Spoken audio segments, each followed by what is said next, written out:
Where's the look. hippos? Here we see hippos. Hippo. Well, I don't think they want to move at all, do they? That's awesome. So on your right there, the Nile hippos, they'll usually weigh up to 5,000 pounds on average. They are the largest aquatic animal in Africa, known to try to stay underneath the water for most of the day in the wild. But right now it doesn't seem too bad for them, I guess, to be out of the water for a little bit. Now when they swim, they'll usually sink to the bottom of the water and walk along the bottom, which is an easier way for them to traverse the area.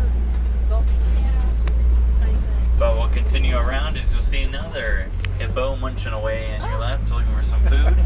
That's cute. Hippos can also sleep underneath water because they can kind of, while they're sleeping, subconsciously take their head out of the water to take a breath and go back down. Look on your left, though, those are the Nile crocodiles. They usually weigh up to 500 pounds on average. You know, they're standing very still. Okay, cool, because crocodiles are pretty fast and always alert.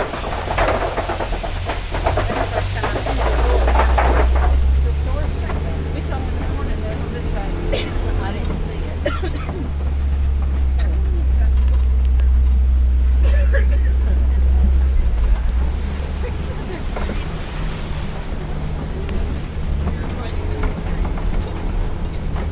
Now, as we're going to head here into the grassland, we're actually going to be greeted by one of the more iconic plants in Africa. This is the baobab tree.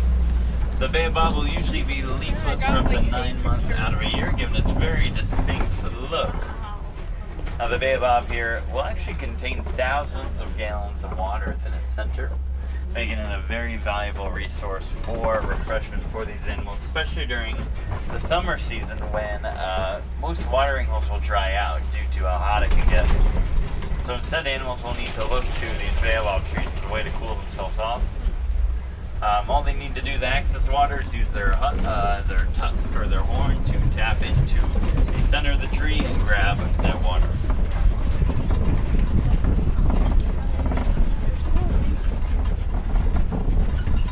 Now heading on down, we'll be able to see up ahead here, it seems we'll be able to find some animals straight ahead of us. So we'll try to get a little closer, get a better view, and we'll talk about them more closely.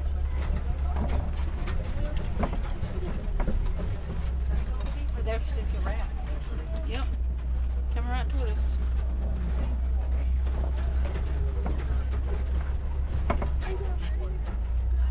Oh, little curious. So on your left and right here, kind of guarding the road for us, we got the eland. This is the common eland, the second largest antelope in Africa.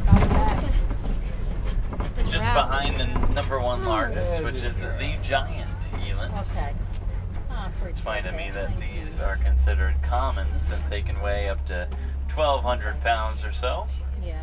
Thank you. I appreciate that. Now they got those really large horns too. These horns have they're spiraled, so it kind of allows them to more easily dig up any vegetation they like. With us here is the Maasai giraffe, looking around for some food. Very common of them. Usually on their to-do list for every day is to look for food, and look for food. Now with them there, the Ankoli cattle is known as a domesticated animal in Africa. One of two you'll find out here. They're also known as the Watusi cattle, and hold on, the African wild dogs in your left. Gotta talk about them real quick. They're also known as the painted dogs. They are actually some of the most successful hunters in Africa. More successful than the lions and the hyena. Pretty crazy, but they deserve it because of their teamwork with one another. Oh, there they are.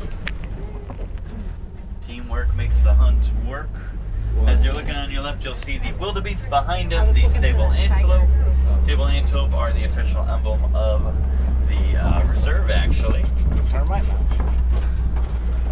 Wildebeest, they're actually known for their amazing migration abilities. They can travel over 1,000 miles across the continent in a single group that can contain as many as 1.5 million other wildebeest.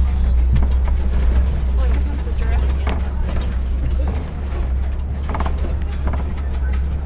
So let's wander with our giraffe here as we're going to be making our way further into the savannah, as I'm sure the giraffe will be looking for some more food. Now, they like to, go more at a slow and steady wins the race kind of pace. They want to preserve their energy for most of the day, since they'll be active for about 20 hours a day. But if they need to, they can add some pep in their step and run up to 30 miles an hour. Pretty impressive. We'll see another Nkoi cattle on your right. But don't worry, I think we're going to be able to find some more giraffes. There are multiple giraffes on this savannah, so way more than just one. We're going to actually pass by one of their more popular eating spots, so they might all be grouped out there having a group lunch together, so let's see what's going on.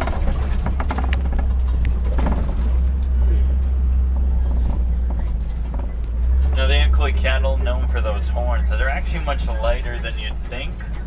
They have a honeycomb-like structure, so they'll be a bit denser on the outside, but very hollow on the inside. Hey, rabbit. Another rabbit. It's Easter. And just kidding, no giraffes over here, it seems. They might be wandering around to other parts of the savannah, so we'll have to keep an eye out as we're going further along to see if we can find anything. But you know what? It's time to head further into the trees, as we're going to actually come across a large watering hole up ahead. That's a good sign to find animals out in Africa. Look for water, because an animal usually is going to be nearby. Not just to drink from it, to bathe in it in particular. Because the African elephant, for example, loves to swim in water. Now, typically they'll mainly do so whether it's really hot out or actually really rainy out.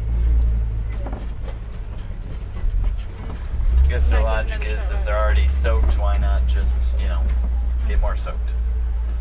So let's see if we can get a better view of this elephant, as we'll try to get a little closer to them. Wave in their ears, all majestic like. You want to bring that one home?